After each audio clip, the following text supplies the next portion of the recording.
Hilton brings you new ways to stay, with experiences that let you capture the glory days. Introducing the Graduate Hotels. Each inspired by local college towns, these stays are always original and never boring. Get in touch with traditions all across the country and enjoy a stay that's a class above the rest. Book at Graduate Hotels with Hilton Honors Points at Hilton.com. It's a win-win. Hilton, for the stay. You know that feeling when someone shows up for you just when you need it most? That's what Uber is all about. Not just a ride or dinner at your door. It's how Uber helps you show up for the moments that matter. Because showing up can turn a tough day around or make a good one even better. Whatever it is, big or small, Uber is on the way. So you can be on yours. Uber, on our way. When I went through that process and I actually got to speak with some of the other focal point owners, every single one of them was so positive. Going back to me not wanting to be anybody else in that room that I was in as a government employee, like these were all the people that I wanted to be when I grow up.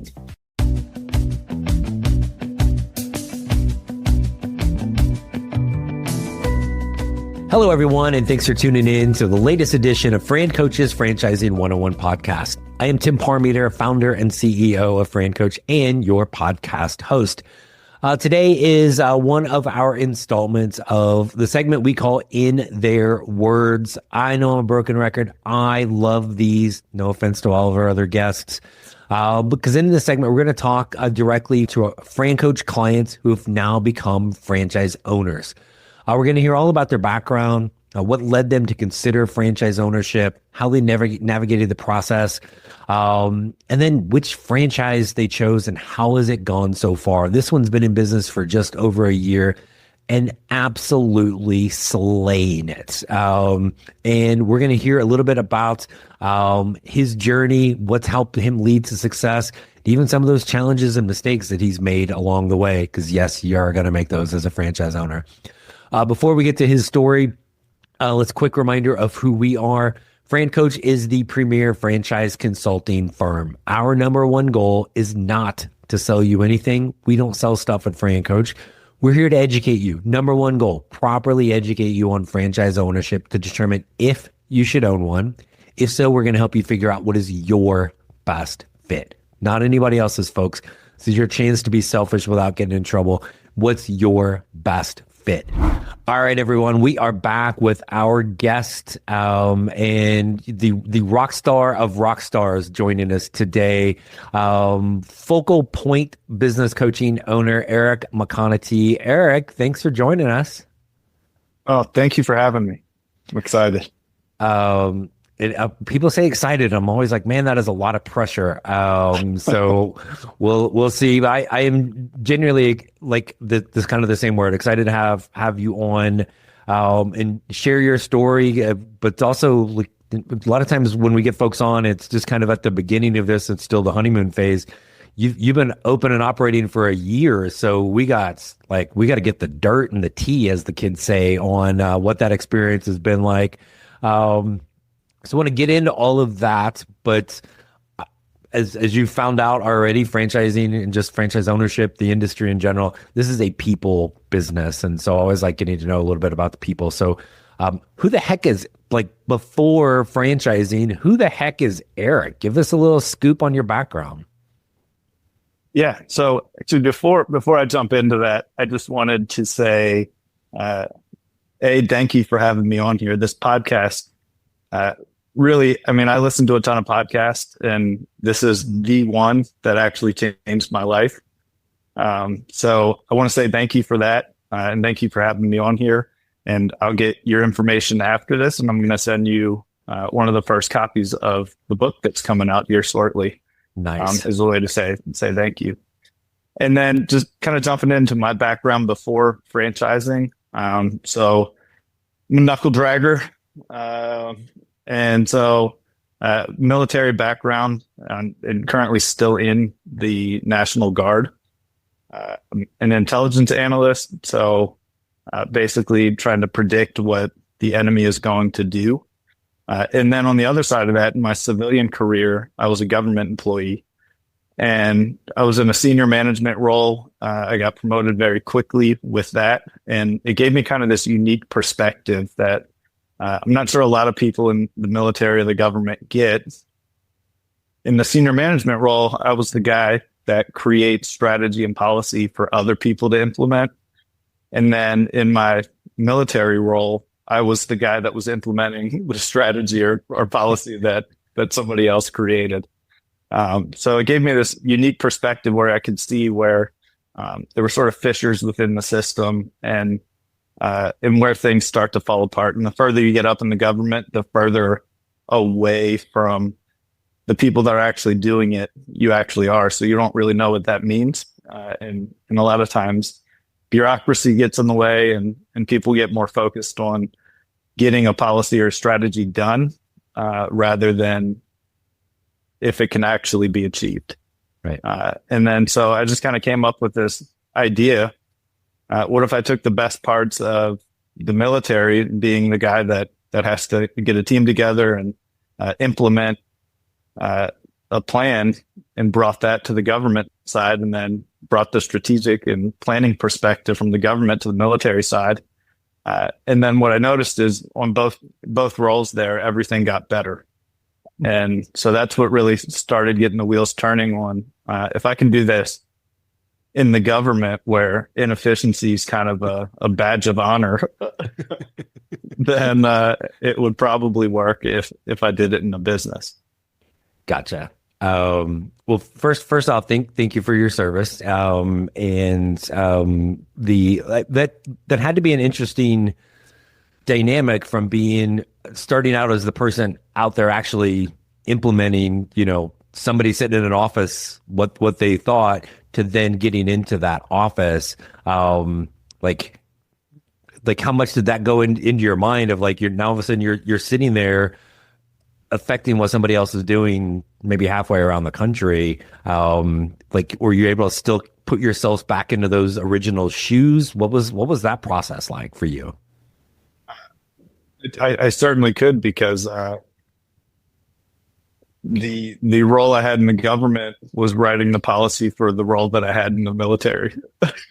So when I was crafting those things, it really came down to could I actually do this as like just an actual achievable thing, and then can I get other people to buy into it, and then just the strategic planning process that you learn to be able to write strategy is really applicable to how you can actually lead junior soldiers too, because everybody wants to be informed, everybody wants to know what's going on, why things are happening, right, and how it ties to the bigger picture. So it actually gave me kind of an advantage when sometimes by the time it gets down to the unit level, things get watered down so much, and people can just, why are we doing this? Why are we doing this? And, right, and dissent comes across the platoon.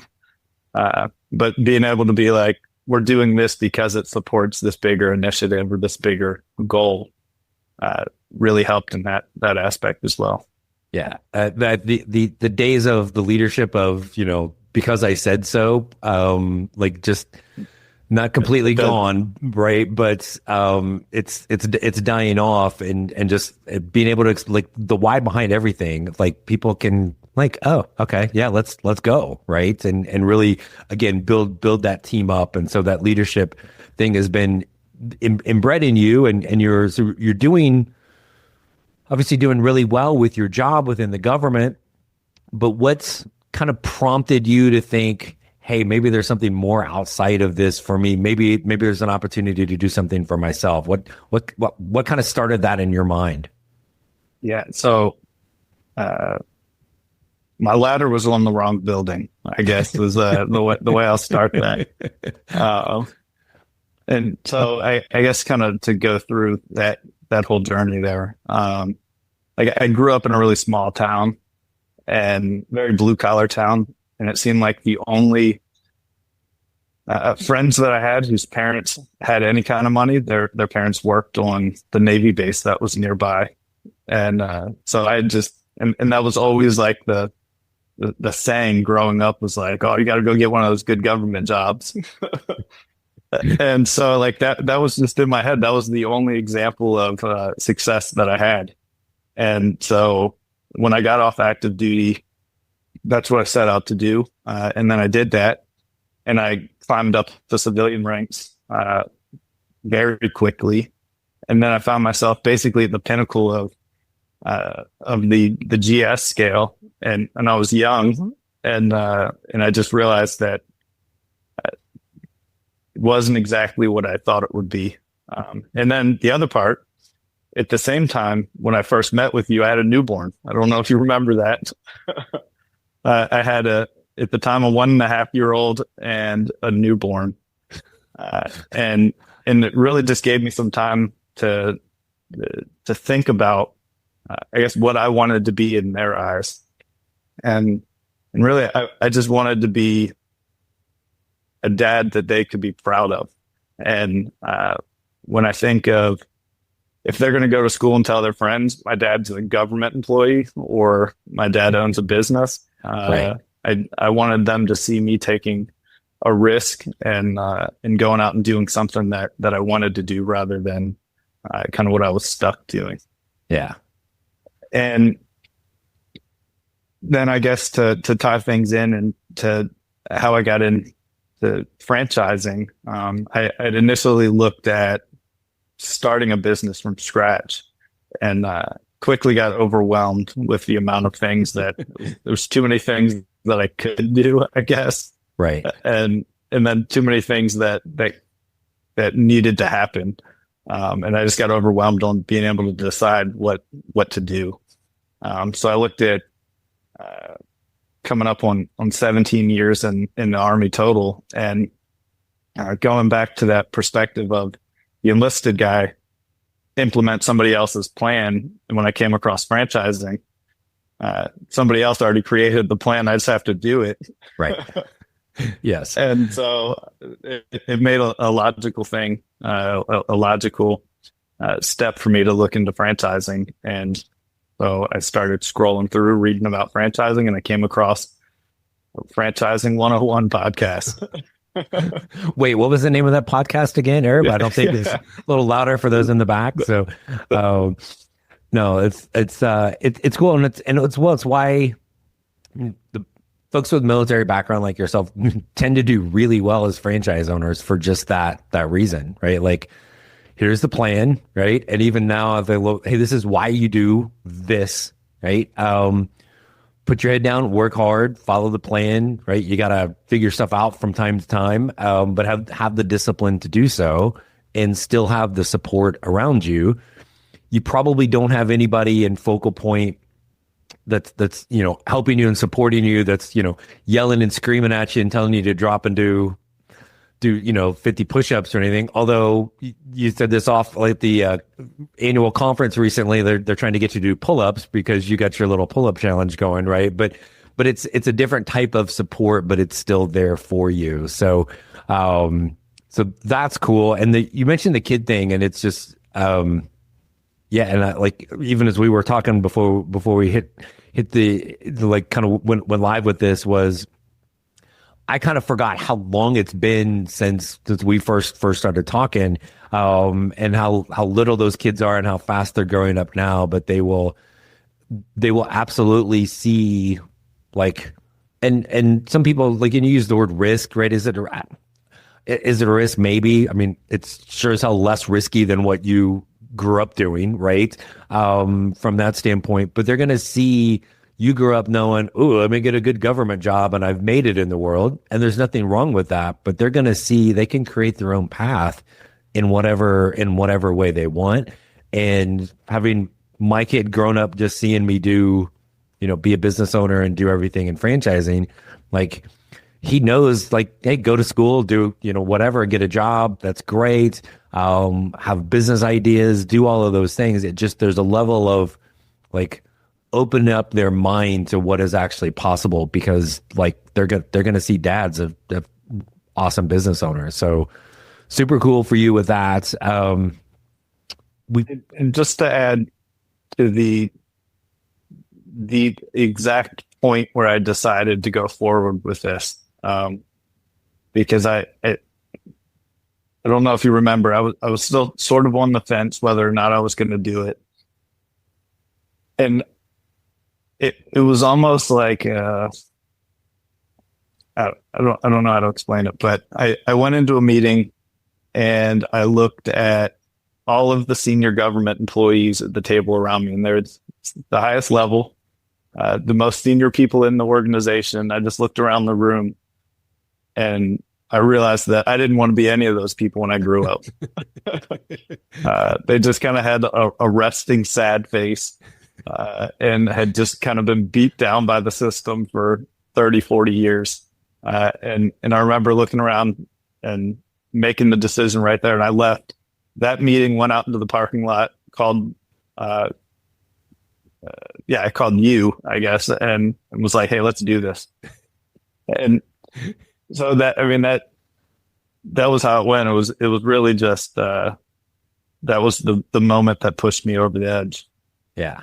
There's always some certain little pain and then an inflection point along the way. And then I always think when you go back to, like, I gotta scroll back through all my Eric notes on the iPad to one of the things we always talk about at the beginning of this journey is like, why do you want to do this, right? What do you see as some of those advantages? And you had really strong whys, but I think that moment in that meeting, I'm like, I don't want to be, nothing wrong with those people. I don't want to be them. I want something more, right? And to have that overall control of what you're doing.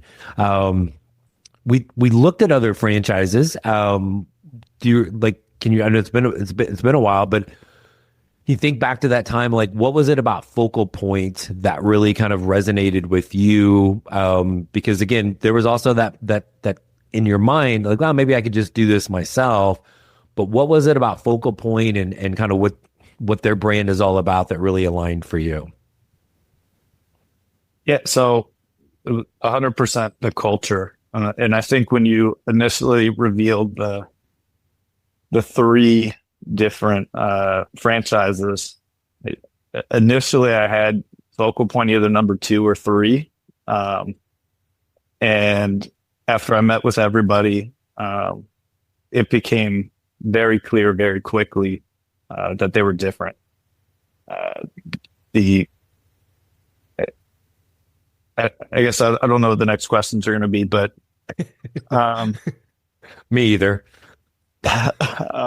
So I think when I went through that process and I actually got to speak with some of the other Focal Point owners, every single one of them was so positive.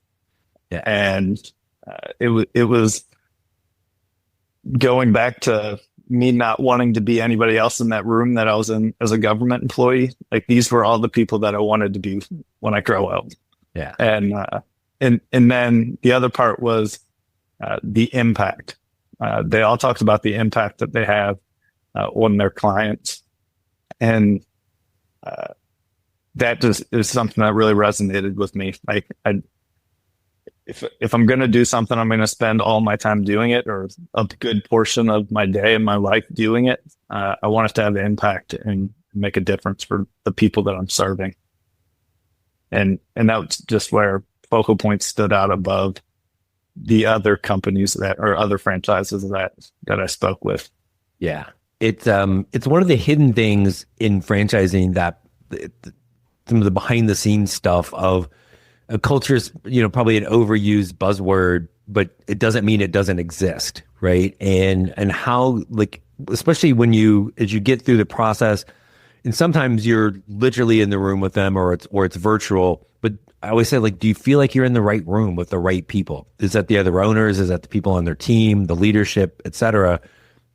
But they've done a very good job, and certainly kudos to Focal Point CEO Steve Thompson for just the leadership of that organization. They are positive, impact driven, very collaborative.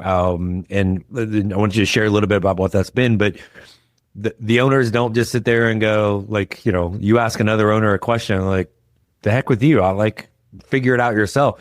they're just very open and willing to be able to have those conversations back and forth versus what was probably not the most open-minded, collaborative, outside-the-box thinking you were dealing with in the government position, right? So did you have that kind of experience with them as well? Yes, certainly. And I guess kind of speaking to, I guess it's probably going to be the next question is of how it's been. So Dude, I love you think I've got a plan, right? I'm just like winging it. No, but that's actually a really good question, Eric. Let me ask that. So Eric, what's your experience been like so far as a franchise owner? Yeah, and so my experience has been nothing short of fantastic. And so the support that I get from Focal Point it's incredible. I mean, from their ongoing support for all new franchisees throughout the first year. But the other part is like the network of coaches that they're just constantly willing to help. There's been times that I've been with clients that are in an industry that I'm not familiar with at all.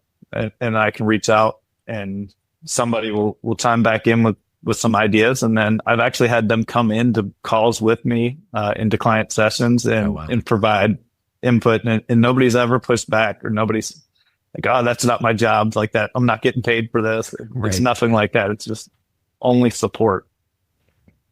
And I'll tell you the first conference that I went to with them, there was a point in there that everyone was so positive and there was so much energy, like positive energy in the room. I almost had to question for a minute. Did I just join a cult? Eric, would you like some more Kool-Aid? Here you go. Yeah. The positivity is unmatched. And we just got back from our annual conference this week. And the speakers that were there said the same thing, that they spoke at other coaching organizations and they're like, something's different here.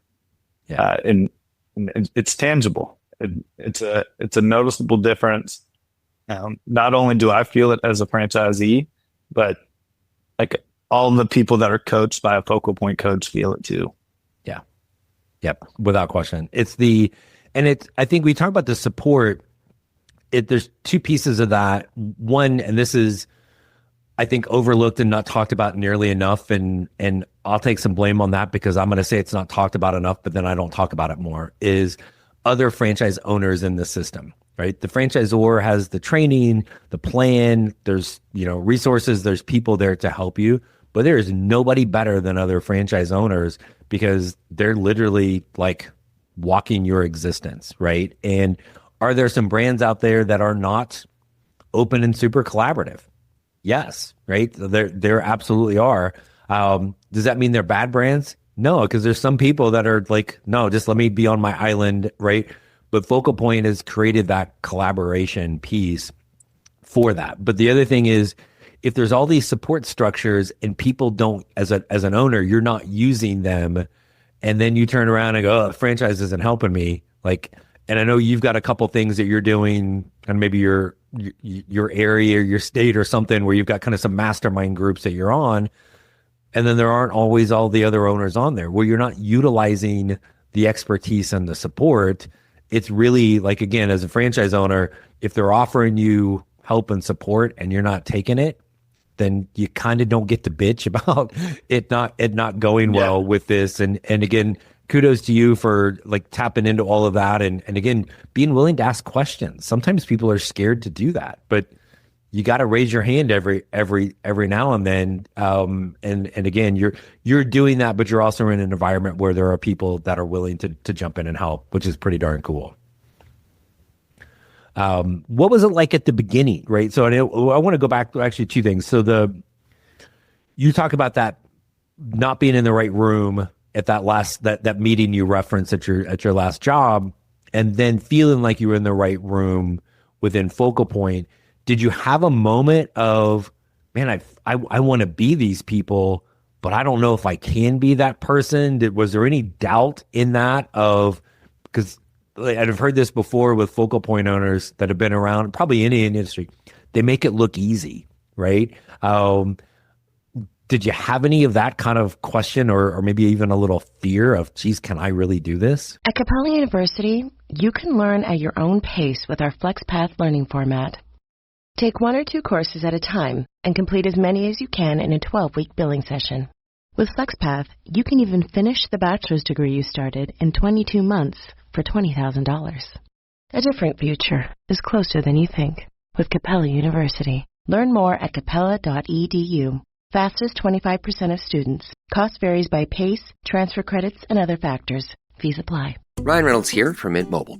I don't know if you knew this, but anyone can get the same premium wireless for $15 a month plan that I've been enjoying. It's not just for celebrities. So do like I did and have one of your assistant's assistants switch you to Mint Mobile today. I'm told it's super easy to do at mintmobile.com/switch. Upfront payment of $45 for 3-month plan, equivalent to $15 per month required. Intro rate first 3 months only, then full price plan options available. Taxes and fees extra. See full terms at mintmobile.com. Certainly, still do. So, I mean, sort of a common theme, but when I first met with several of the other focal point owners, I was significantly younger than most of them. And what I realized is a lot of them had already been CEOs or were retired or just a lot further along in life than I am. Right. And so that was where like the doubt and the imposter syndrome started to creep in. And I was like, well, I mean, they have so much experience, they can do things I can't do. And, right. And really just almost talking myself out of it and like talking myself down. But then when I push through and I look at, I always talk about, I keep like a mental rucksack. And so every hard thing I do in life, I put it in the rucksack. And so when I get into these situations where self-doubt creeps in, I can start pulling things out of that rucksack and say like, no, wait, I've done this. I've done hard things. I've done whatever it is. And I can remind myself that I'm capable of doing those things. I just need to put effort towards it. And so that was the biggest thing for me was the fact that I had never owned a business before. I didn't have a full 30-year career in a specific industry before this. Right. And I'm coming out of an environment in the military and the government that is so rigid and inside the box that I wasn't sure if I would be able to provide value to a business owner.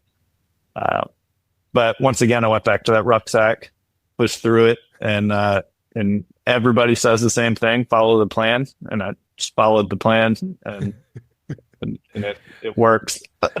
Yeah, it does. It's funny.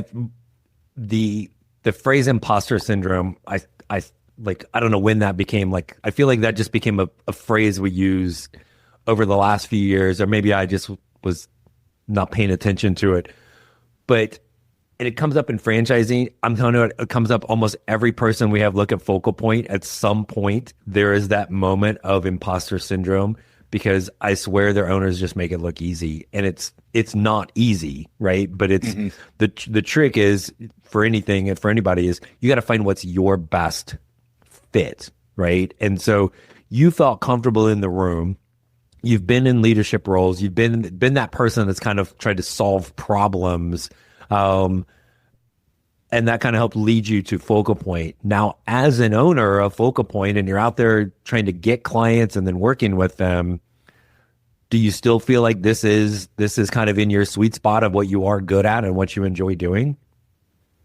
Certainly.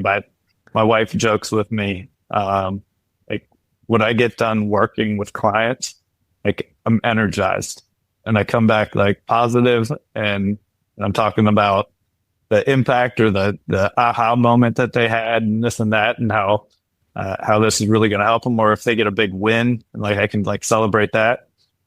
And I'll be excited talking about work, And then she's talking about her job, and she's like, like I'm not that excited about mine. Like, you must really like what you do. And so she should own a franchise. I know a guy who can help her, by the way. I'll tell her to look into this, the number one franchising podcast, Franchising 101. Yes, please do. But no, it's good that, because it really is, it's the day in the life of like, it's what you're doing every day, the people you're around, right? Staff, if you have any customers out in the community, obviously within that franchisor, and then it really is up to you. So, and you're probably a little too shy to say this, but in talking to people within Focal Point, you're absolutely like blowing the curve out of the water for how an owner should be doing in their first year, which awesome. Congratulations on that. But I'm guessing it hasn't all been rainbows and unicorns, right? So like, and again, you're talking about like being at that conference and all the Kool-Aid being consumed, right? Like what was something that happened early that was like, may have been a particular challenge or something that you weren't quite ready for? So I think my approach to this right from the get-go was I broke down, like, trying to do everything seemed too big. So I broke down the specific task that I needed to do with the franchise. And that was, I needed to learn how to market, I needed to learn how to sell, and I needed to learn how to coach. And so I spent once I had made the decision, all of my time went into reading the top books on each of those three areas. So I just Googled top books on marketing, and I found like 10 of them. And while I was running or exercising or whatever, I would listen to all the marketing books that I could. And then once I had a grasp and understood how marketing worked, then I moved into sales, and then 10 books on sales. And then coaching, a little harder to find books on coaching specifically. I found everything I could on that piece. But it really gave me like a foundation to build on. And then when I went out to actually implement it, because now that I've read 10 books on marketing, I think that I know how to market. Right. You're an expert, clearly, right? Yeah. And then when I got out and actually tried to do it, of course, pick up things in books that are different from what the franchise actually says to do. Right. And of course, I'm brand new and I know better. So I go out and I try things that are not recommended and didn't work. And no way. You don't say, right? Turns out they were right. I should have just listened to their plan and did that. So I think specifically to point out, I don't necessarily, like, I know the biggest thing that they tell us is that you got to get out and talk to people. And in my head, I thought I could talk to people on LinkedIn and I'm just going to post a whole bunch and people are just going to come flocking to me. Yes. And that's not the case. So I failed fast in a couple different areas, and then learned from each one of those things. So I would always take notes. The first couple sales calls that I had, some of them didn't go well at all, and it was kind of like my biggest fear was like, I'm going to get into a sales call, I'm going to look like an idiot, and they're going to tell everybody how much of an idiot I am. And that's not the case. I mean, I had a call that went bad. And then afterwards I did what we call in the military an after action review. And I just highlighted what went well, what didn't go well, like what I can do better next time. And guess what? That guy never told anybody how bad I sucked. Yeah. It's crazy because sometimes I think you got to embrace the suck basically, because I don't care whatever we do at the first time we do it, we're not good at it. And being able to get over the fear of making those mistakes. And again, kudos to you for taking the time. Like, it wasn't one of those, you didn't go, well, that guy sucked, right? Like, no, it was me.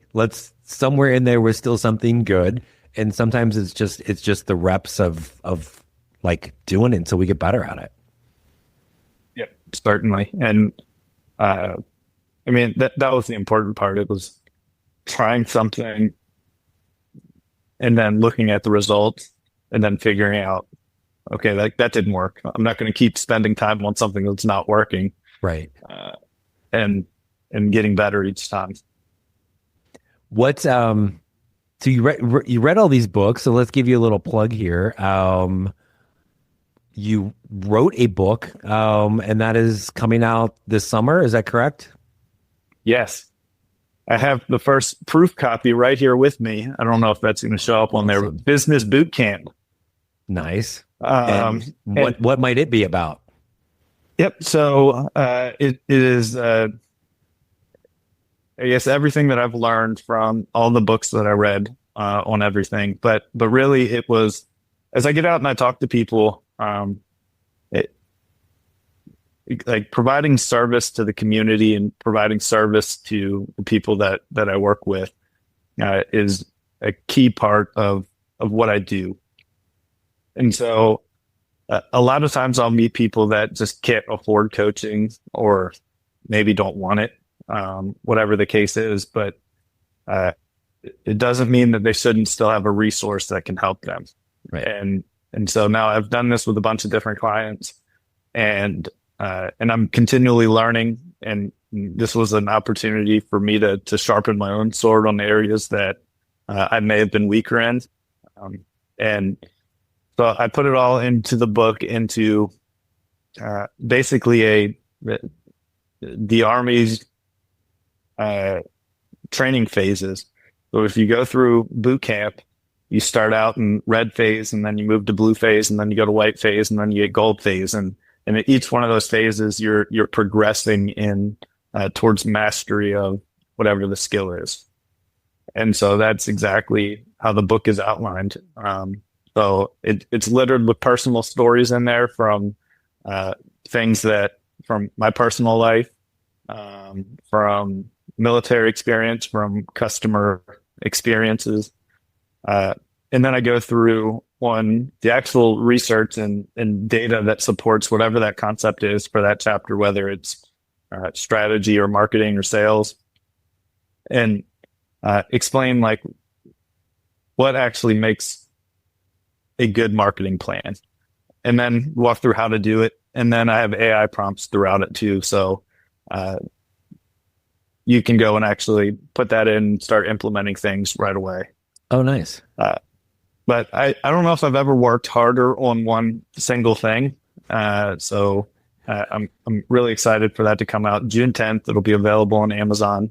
Excellent. And cool. Well, congratulations on that. That is it is a lot of hard work for that. So congratulations. I will look forward to, not buying it and just getting my free copy. So on that. But no, super cool. And I want to throw one last thing at you. I appreciate all of your time, because I know you're just running crazy with everything. In fact, I think you said you're even at one of your clients' offices right now. Like, so you got to get in there and get some coaching going. But you've kind of gone full cycle from like being an employee, thinking about, do I start something? Is it a franchise? Going through the whole process, and now franchise owner. So somebody's sitting out there kind of where you were a couple years back, not sure what to do, if they should do anything. What would be a piece of advice you would give? Like maybe it's the Eric from 2 years ago, right? Sitting out there listening to this. What's the word of wisdom you would give them?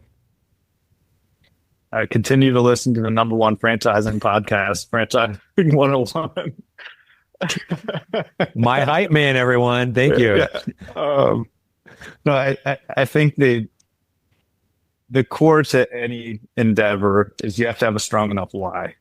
And I think that's something that when I went through the process with you, that was the first time that I'd really ever been coached. And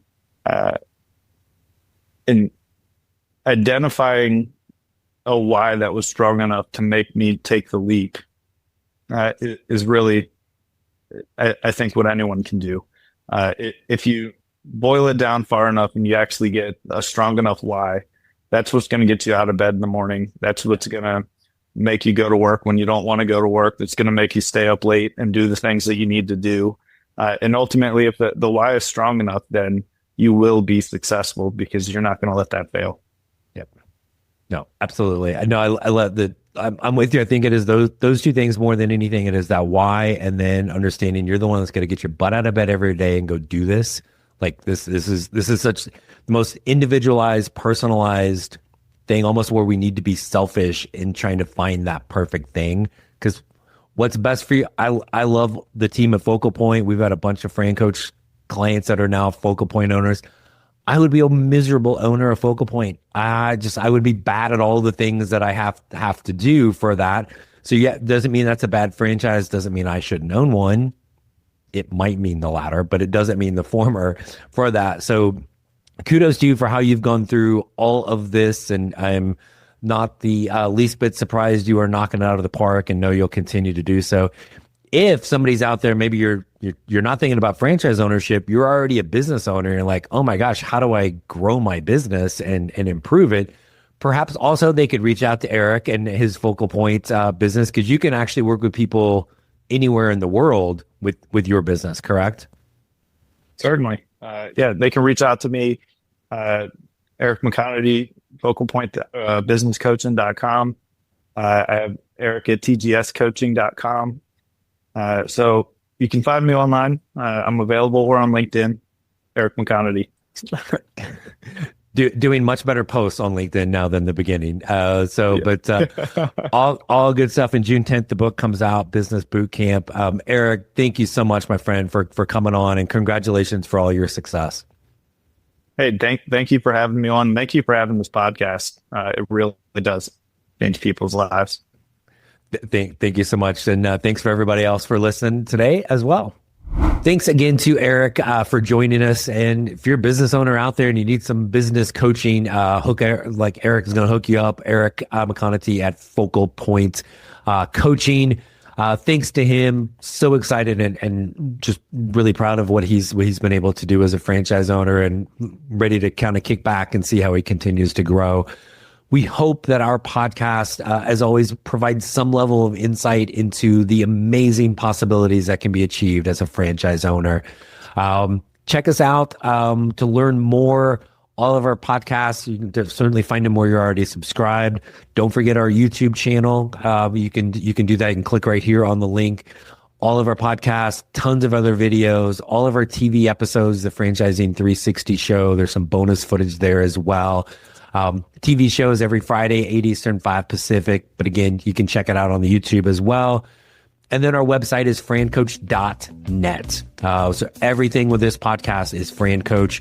Our team is there to help you when you're ready to take that step, have a conversation, learn a little bit more, see if this is for you. We're here to help. There's never any fee for our service. So reach out today so we can help you create your better tomorrow. Until next week, this is the Franchising 101 podcast. See you soon.